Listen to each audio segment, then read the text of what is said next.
थोड़ी होगा, बैठ जाइए। सरकार की ओर से जो उत्तर आया है, माननीय सर से पूछ रहे हैं, प्रश्नोत्तर काल भी आप ही का है। 10-11 क्वेश्चन में 6 क्वेश्चन विरोधी दल का है। आप क्यों डिस्टर्ब कर देते हैं विरोधी दल के लोगों का? महोदय, सरकार ने जो उत्तर दिया है कि राज्य कर्मियों को वेतन भत्ता, पेंशन एवं ग्रेच्युटी आदि केंद्र के कर्मियों के संरूप देने के लिए सरकार नीतिगत रूप से बाध्य नहीं है। मैं सरकार के इस उत्तर को सरकार के 3 दस्तावेज के आधार पर चुनौती देता हूं। मैं सरकार से जानना चाहता हूं कि क्या यह बात सही है कि दिनांक 21/11/97 को बिहार सरकार तथा राज्य कर्मियों के प्रतिनिधियों के बीच में समझौता हुआ, जिसकी कंडिका 7 में निर्धारित है कि केंद्र के अनुसार ग्रुप इंश्योरेंस एवं ग्रेच्युटी देय होगा। नंबर 2, क्या यह बात सही है कि इसी आधार पर दिनांक 2/1/98 के आदेश के गठित फिटमेंट कमेटी के टर्म्स एंड रेफरेंस में यह लिखा गया कि केंद्र के समरूप हूबहू वेतनमान, भत्ते एवं सेवा शर्तें दिए जाने को फिटमेंट कमेटी रिपोर्ट देते समय ध्यान में रखेगी? महोदय, समझौता चाहे किसी निजी 2 व्यक्तियों के बीच का हो या सरकार और राज्य कर्मियों के बीच, उसका मूल्य वही रहता है। समझौता तोड़ने वाले की साख समाप्त हो जाती है, तो मैं जानना चाहता हूं कि अपनी साख बचाने के लिए क्या सरकार समझौता की कंडिका 7 के अनुरूप राज्य कर्मियों को देय ग्रेच्युटी की अधिकतम सीमा को 20 लाख से 25 लाख रुपए दिनांक 1/1/24 से करने का विचार रखती है? यदि हाँ तो कब तक, नहीं तो क्यों? माननीय मंत्री। ये प्रश्न पिछले सत्र में ही ध्यानाकर्षण के रूप में सदन में उत्तरित भी हो चुका था, तो एक तरह से ये तो प्रश्न आना भी नहीं चाहिए था। और माननीय सदस्य ने जो विषय रखा है, जब हम 7th पे कमीशन जब केंद्र सरकार के द्वारा 2016 से लागू किया गया और फिर बिहार सरकार ने उसको 2017 से फिर लागू किया, केंद्र सरकार के कर्मचारियों की पॉलिसी नीति और राज्य सरकार की नीति में डिफरेंसेस होते हैं, ये हर एक राज्य में। जब गवर्नमेंट ऑफ इंडिया ने पे कमीशन लागू किया तो बिहार सरकार ने भी कैबिनेट के निर्णय के बाद पे कमीशन को लागू किया, और उसी में एक प्रावधान था जो सेंट्रल पे कमीशन था कि अगर हमारा 50% डीए इंक्रीज करता है तो हमारा ग्रेच्युटी को हम 20 लाख से 25 लाख करेंगे। जो माननीय सदस्य ने जो विषय रखा है, मेरा सिर्फ इतना, सरकार सिर्फ क्यों ये बाइंडिंग नहीं है हम पे, राज्य सरकार ने ये निर्णय लिया। अब तो भारत सरकार 8th पे कमीशन पर भी विचार कर रही है, लेकिन वर्तमान में जिस 1997 के पत्र का या एग्रीमेंट का माननीय सदस्य द्वारा जो पूरक पूछा गया है, ये कभी भी स्टेट गवर्नमेंट पर ये बाइंडिंग नहीं है, और स्टेट गवर्नमेंट ने जो तय किया 7th पे कमीशन के अनुरूप जो भी प्रोविजंस हैं वो उनके अपने राज्य कर्मचारियों को दिया जा रहा है। एक और पूछ लीजिए। ये कहना है, माननीय मंत्री जी ने कहा कि ये बाध्यकारी नहीं है, लेकिन ये जो सरकार और कर्मचारियों के बीच ये समझौता हुआ था, ये इनका दस्तावेज, मेरा नहीं। इसके बाद जो फिटमेंट कमेटी के लिए है, ये बिहार सरकार वित्त विभाग का संकल्प है कि राज्य सरकार अपने सेवी वर्ग के केंद्रीय सेवा शर्तों के साथ केंद्रीय वेतनमान, भत्ता एवं अन्य सभी सुविधाएं यथा चिकित्सा भत्ता, यात्रा भत्ता, ग्रुप बीमा, ग्रेच्युटी, मकान भाड़ा इत्यादि केंद्र के अनुरूप स्वीकृत करने के लिए में सैद्धांतिक रूप से सहमत है। माननीय मंत्री जी का जो जवाब था कि सैद्धांतिक रूप से बाध्यकारी नहीं है, तो यहाँ तो ये सरकार का दस्तावेज है, ये सैद्धांतिक रूप से आप सहमत हैं।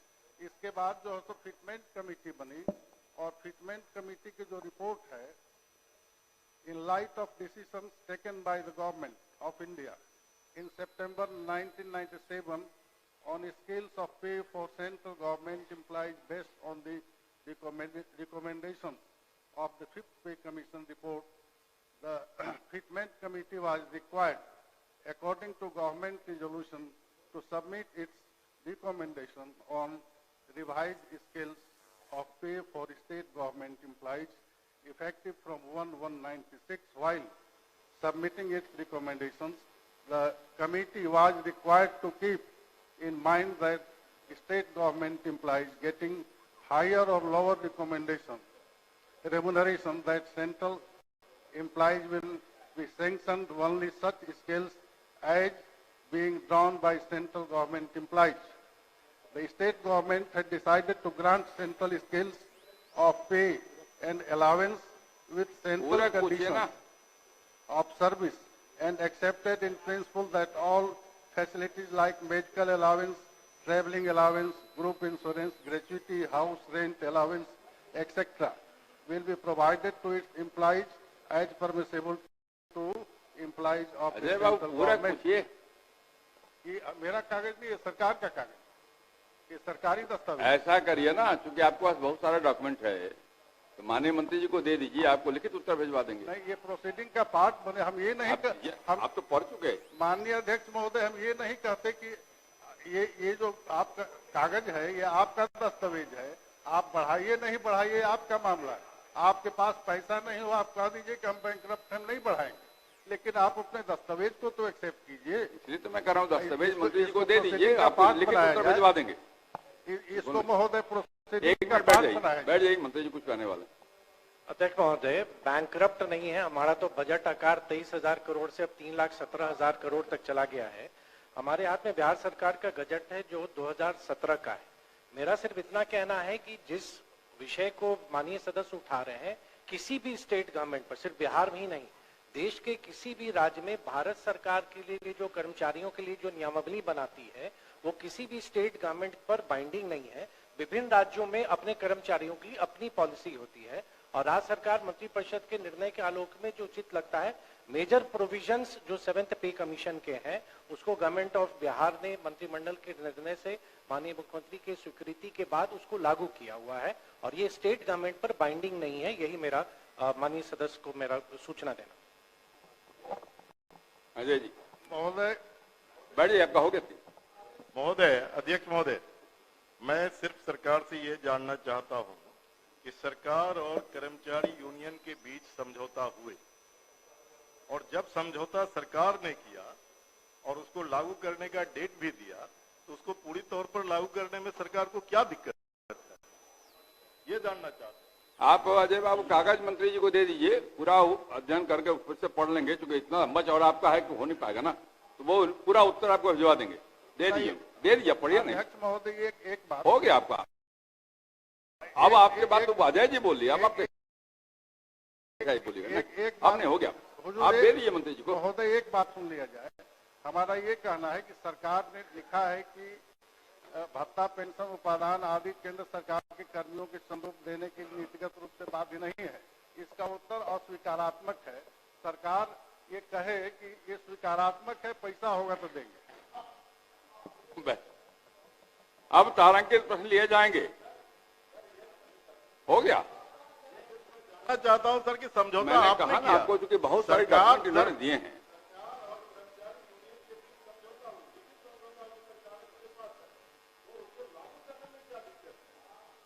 समझौता सिर्फ को दबाने के लिए होता है। अजय जी तो समझौते का कागज उन्होंने पढ़ के सुनाया। बैठ जाइए ना, आप बैठ जाइए, आप पहले बैठ जाइए ना। उन्होंने उसको भी पढ़ के सुनाया, इसलिए मैंने कहा उनको कि सब कागज उनको दे दीजिए और वो लिखित उत्तर उनको भेज। श्री संजीव कुमार, पूरक पूछिए संजीव जी।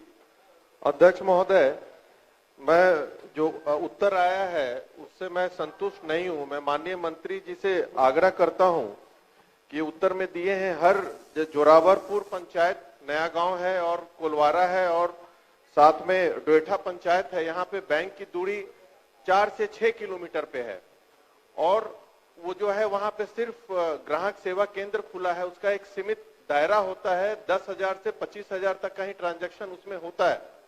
उससे ज्यादा ना बैंक ना किसानों को लोन का सुविधा उपलब्ध हो पाता है। इसलिए मैं आग्रह करता हूं कि ठीक है, आपने उत्तर में लिखा है कि यहाँ पे जो ये दिया जाएगा, जो भी बैंक का सुविधा दिया जाएगा वो बैंक पे निर्भर करता है, लेकिन सरकार के स्तर से उपरोक्त जगह पे एक शाखा खोलने का प्रस्ताव बैंकों को भेजा जाए। मेरा ये आग्रह है माननीय मंत्री से। आपका आग्रह मंत्री ने सुन लिया है, कुछ बोलने वाले माननीय मंत्री। अध्यक्ष महोदय, जो माननीय सदस्य ने जिन गांव का विषय उठाया है, हमने उत्तर में स्पष्ट किया है कि वहां पे बैंकिंग सर्विसेज, मतलब किसी भी व्यक्ति वहां पे बैंकिंग सर्विसेज से वंचित नहीं है। चाहे वो बिजनेस कॉरेस्पॉन्डेंट के माध्यम से हो या वो ग्राहक सेवा केंद्र के माध्यम से हो, बहुत विस्तार से हमने उनको माननीय सदस्य का जो विषय था, जिन गांवों का उन्होंने उल्लेख किया, वो मैंने बताया भी।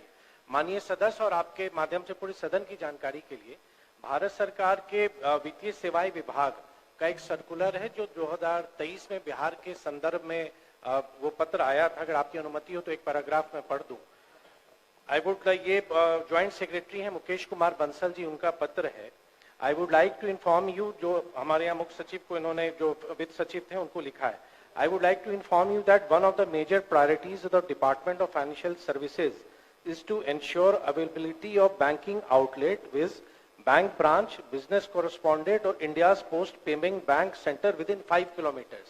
या हम पोस्ट ऑफिस के माध्यम से या बिजनेस कॉरेस्पॉन्डेंट के माध्यम से या ग्राहक सेवा केंद्र के माध्यम से 5 किलोमीटर जो बिहार की जो एक जितने भी रेवेन्यू विलेजेस हैं उस कंटेक्स्ट में आया है। और ये आगे ये कहते हैं कि ये the bank center within 5 kilometers distance of every inhabited village in the country under financial inclusion initiatives of government of India। Bharat सरकार पूरा फाइनेंशियल इंक्लूजन पर काम कर रही है। अध्यक्ष महोदय, आप अवगत हैं। बिहार के संदर्भ में जो उन्होंने बताया है, in this context the progress is being monitored through the Jan Dhan Darshak application on which over 6 lakh banking outlets have been mapped through geographical information system GIS across country। The total number of villages in Bihar is 39133, 39,133, and all villages are covered with banking outlets as per the criteria prescribed। The status of banking infrastructure in the state of Bihar as on 30th April 2023 is total branch Bihar में 7,897 हैं, business correspondent 1,03,245 हैं, ATMs 6,870 हैं और जो Indian postal payment bank है उसकी संख्या 8,431 है। तो जिन गांवों का उल्लेख माननीय सदस्य ने किया है, सर्विसेज वहां पे है। बैंक की फुल फ्लेज ब्रांच वहां नहीं हो सकती है, लेकिन बैंकिंग सर्विसेज वहां के लोगों को प्रोवाइड किया जा रहा है। माननीय सदस्य केवल ये कह रहे हैं, मैं जय संजीव जी सर, एक वन रिक्वेस्ट है, appreciate what he has said sir, but my humble request is at least you can send the proposal to the concern bank to open the bank in that concern village. वो केवल एक प्रस्ताव भेज दीजिए। मैं बोलिए। अध्यक्ष महोदय, आप भी अवगत हैं कि बैंक अपनी शाखाएं खोलने के लिए जो कॉमर्शियल वायबिलिटी है उस आधार पर बैंक निर्णय लेती है, और आरबीआई का भी स्पष्ट रेगुलेशन है कि लोगों तक बैंकिंग सर्विसेज पहुंचाना है। तो जहां भी बैंक को लगता है आवश्यकता अनुसार वो ब्रांचेस को वो खोलती भी है, और जो माननीय सदस्य की जो चिंता है उसमें वित्त विभाग देख लेगा, जो संभव होगा हम करेंगे। ठीक, धन्यवाद। श्री रामबली सिंह यादव। पूरक पूछिए रामबली बाबू। जी, माननीय अध्यक्ष महोदय, मैंने प्रश्न किया था महोदय, काको प्रखंड अंतर्गत सैदाबाद गांव में कब्रिस्तान घेराबंदी के लिए, और जमीन का पूरा खाता नंबर, प्लॉट नंबर भी हमने दिया था। उत्तर आया है महोदय कि ये कब्रिस्तान की घेराबंदी प्राथमिकता सूची में शामिल नहीं है, और इसकी प्राथमिकता सूची का निर्धारण पुलिस अधीक्षक और जिला पदाधिकारी संवेदनशीलता के आधार पर निर्धारित करते हैं महोदय। 2018 में जहानाबाद में जो दंगा हुआ था महोदय, इसी सरकार के रहते, और उसका असर अगल बगल इलाकों तक पहुंचा था। तो क्या इससे भी बड़ा संवेदनशीलता का प्रमाण आवश्यक है महोदय? हम सरकार से जानना चाहेंगे कि क्या इसको प्राथमिकता सूची में दर्ज कर इस कब्रिस्तान की घेराबंदी कराने पर सरकार विचार करती है, माननीय मंत्री, और अगर हाँ तो ये कब तक? माननीय सदस्यों ने जिस बात का जिक्र किया, एक आवेदन हमको भेज दें, हम कलेक्टर को भेज देंगे, देखेंगे, उसके बाद उसको विचार किया जाएगा। एक आवेदन भेज दीजिए तो कलेक्टर को भेज देंगे ताकि उसका विचार करें।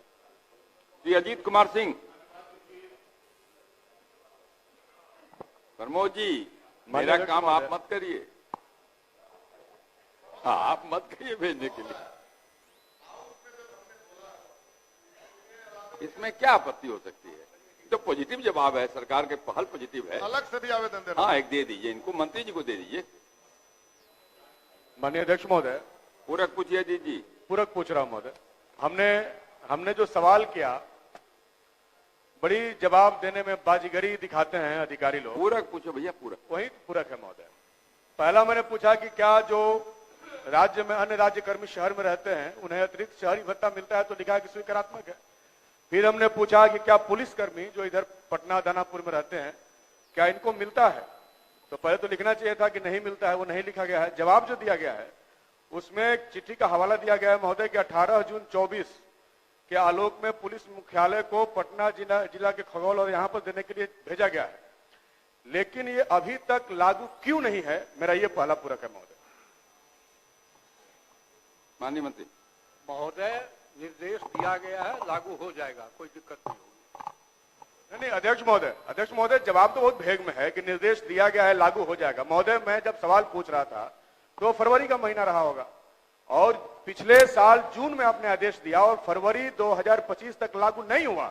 मैं ये जानना चाहता हूं कि जिन्होंने आपके आदेश को इतने दिनों तक लागू नहीं किया, क्या उसके ऊपर आप कार्रवाई करना चाहते हैं? डायरेक्शन दिया गया, नहीं लागू होगा तब न कार्रवाई कीजिएगा। डायरेक्शन दिया गया है, जल्दी ही लागू करने का काम। महोदय लागू नहीं हुआ है। एक तो बात है कि लंबे समय से इनको नहीं मिलता है, दूसरा जब सरकार ने 2024 में इसका फैसला किया 6 महीने से लागू नहीं हुआ, तो हम कब तक माने कि लागू होगा? जब 6 महीना लागू नहीं हुआ तो ये जवाब देना कि लागू हो ही ना जाएगा, ये तो गलत जवाब है महोदय। जवाब ये दिया जाए कि लागू सरकार के आदेश को महोदय हम लोग भी जितना 4.5 वर्षों में समझे हैं कि अधिकारियों को 15 दिनों में लागू करना होता है। अगर उन्होंने लागू नहीं किया तो ये सरकार का, बिहार सरकार का अवमानना है महोदय, माननीय मंत्री जी का भी अवमानना है। तो उनके ऊपर एक्शन कार्रवाई करेंगे कि नहीं करेंगे और कितने दिनों में इसको लागू करेंगे, हमको बता दें महोदय।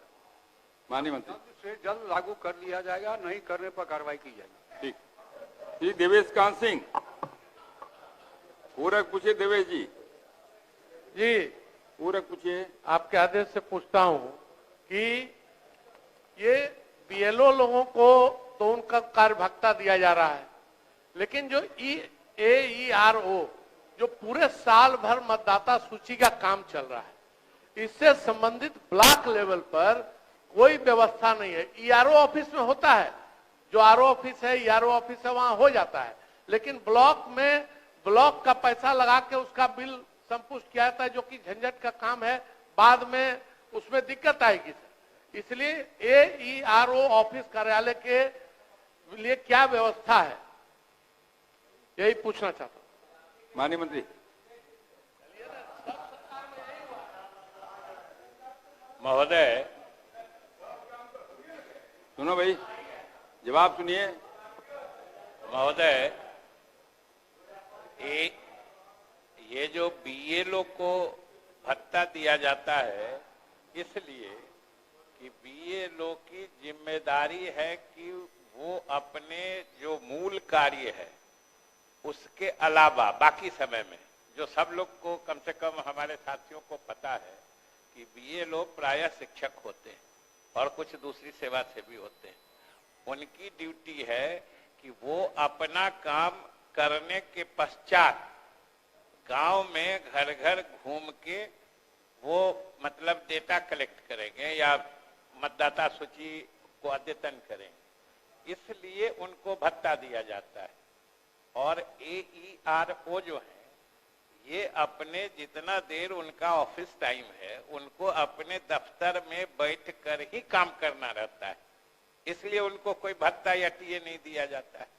ये लोग तो घूम घूम के घर घर जाके न कलेक्ट करते हैं और अपने दायित्व के अलावा करते हैं, और AERO के तो दायित्व में ही शामिल है महोदय, इसलिए उनको नहीं अलग से दिया जाता। मैं जो पूछना चाह रहा हूं वो अलग विषय है। बीएलओ को भत्ता मिलता है, वो अपना काम करते हैं, सरकारी पदाधिकारी हैं, चाहे AERO भी अपना कार्यालय में काम, लेकिन उससे संबंधित जो AERO कार्यालय में प्रखंड स्तर पर जो बैठकें होती हैं उससे